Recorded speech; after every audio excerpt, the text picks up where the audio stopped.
Bonjour les amis, je reviens vers vous pour vous faire encore un petit topo sur les pierres aujourd'hui. Donc on va poursuivre avec 3 nouvelles pierres. On va commencer par l'opale. Donc c'est une pierre translucide à reflets irisés. Elle existe dans de multiples teintes. Elle est formée d'acide silicique et d'eau. L'opale donc présente une structure cristalline.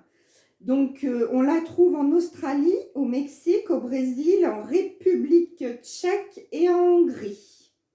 Son effet sur le corps, eh bien, elle est très bonne pour la digestion et les troubles gastriques. Elle fortifie le cœur et la circulation sanguine. En plus, on peut l'utiliser en cas de leucémie. Elle stimule la production de globules rouges du sang. L'opale noire soulage les dépressions et supprime l'angoisse causée par l'obscurité. L'effet sur la psyché, donc elle nous met sous les yeux nos vies antérieures. Elle intègre aussi le positif ainsi que le négatif. Elle renforce nos qualités. Donc autant être positif si on veut qu'elle renforce le positif.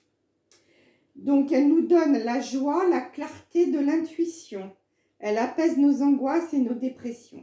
Ces signes correspondent pour l'opale claire au poisson et au cancer. L'opale noire, elle, est attribuée au signe du Sagittaire, du Verseau et du Scorpion. Selon la tradition indienne, au Bélier. Le classement du chakra correspondant à l'opale est le coronal. L'opale est un porte-bonheur et une pierre de l'espoir. Avec 7 tons et 7 couleurs, elle passe pour être la pierre des artistes et des musiciens. On dit que les opales ne conviennent pas à tout le monde. Elle est appréciée d'un grand nombre de gens en raison de ses facultés de revitalisation. Son entretien, donc elle est très puissante et très sensible.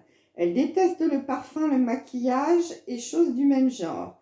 Il est conseillé de la plonger souvent dans l'eau car elle peut perdre son éclat coloré. Ne pas la recharger trop longtemps au soleil. Une demi-heure, ça suffit. Voilà pour l'opale. Donc nous allons passer à la pierre de lune. La pierre de lune est un feldspath de potasse transparent de teinte pastel qui peut aller du jaune à l'orange, le plus éclatant. Donc, la variante la plus prisée est la pierre de lune bleutée. En cas de congestion, donc effet sur le corps, la pierre de lune peut être placée directement sur l'endroit enflé. On obtient un bon effet thérapeutique dans le traitement des troubles hormonaux, particulièrement chez les femmes. Donc, de même, elle est excellente lors des douleurs de la menstruation et des troubles du cycle des règles. Donc, à toujours garder sur soi. Pour la montée du lait, également pour les femmes allaitantes. La pierre de lune est un très grand secours. Elle anime l'hypophyse, c'est-à-dire donc qu'elle excite l'hypophyse et permet donc une meilleure activation de cette glande. C'est pourquoi on peut l'utiliser contre les troubles de la croissance pour les enfants. Pour les problèmes concernant la thyroïde, il est conseillé de la porter donc comme pendentif juste à la hauteur de celle-ci. De plus, on peut l'utiliser pour l'affermissement, oui c'est cela, du pancréas, de l'intestin et de la rate. De même aussi contre le cancer, avant tout dans la région du bas-ventre. Effet sur la psyché, la sensibilité est exacerbée pour les femmes. Elle est favorable à la méditation et elle produit de l'harmonie et de l'équilibre. Elle fortifie aussi nos capacités de jugement et supprime nos angoisses. Le signe correspondant appartient au Cancer, au Poisson et au Capricorne. La pierre de lune, donc, fait partie du 2e chakra et du chakra de la rate également. Donc, 2e chakra, c'est le chakra sacré. Hein. Particularité, donc, il convient de placer la pierre de lune sur le chakra de la rate et sur les ovaires pour favoriser les montées de lait. Voilà. Donc, il vaut mieux éviter si possible d'en faire usage lors de la pleine lune. Elle apporte protection aux voyageurs et porte chance.